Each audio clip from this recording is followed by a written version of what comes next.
السلام علیکم۔ محنت میں عظمت ہے۔ اپنے وسائل کو بروئے کار لایا کریں۔ اپنی طاقت اور خود پہ اعتماد بہت ضروری ہے، اور کوشش کریں کہ کسی پہ بوجھ مت بنے۔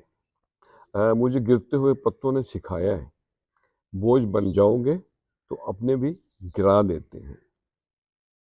تو آؤ سنیں ہم نیاز کی باتیں، کچھ میٹھی کچھ کڑوی باتیں۔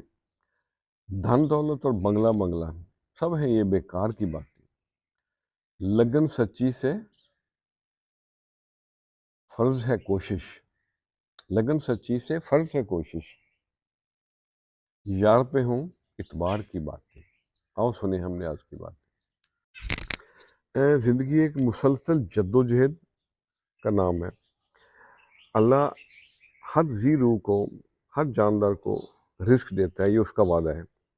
وہ پرندوں کو بھی رزق دیتا ہے، لیکن وہ پرندوں کا رزق کبھی ان کے گھونسلوں میں نہیں ڈالتا۔ they have to move out and they have to look for that۔ تو بھائی میرے، محنت محنت اور محنت، اپنے حصے کا کام کریں اور پھر اس ذات پر بھروسہ۔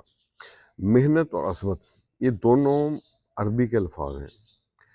محنت کا مطلب ہے تکلیف، مشکل، اور عظمت بزرگی اور بڑائی۔ اللہ تعالیٰ محنت کرنے والوں کو ہمیشہ دوست رکھتا ہے۔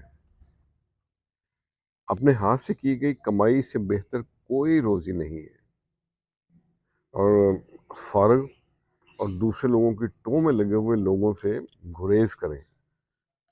یہ جو نکمے اور فارغ لوگ ہوتے ہیں نا، اسے دنیا بھی پسند نہیں کرتی، اور یہ اللہ کے بھی دوست نہیں ہوتے۔ دعا ہے کہ اللہ ہم سب کو محنت کی توفیق دے۔ خوش رہیں اور سب کے ساتھ آسانیوں کا سبب بنے۔ السلام علیکم۔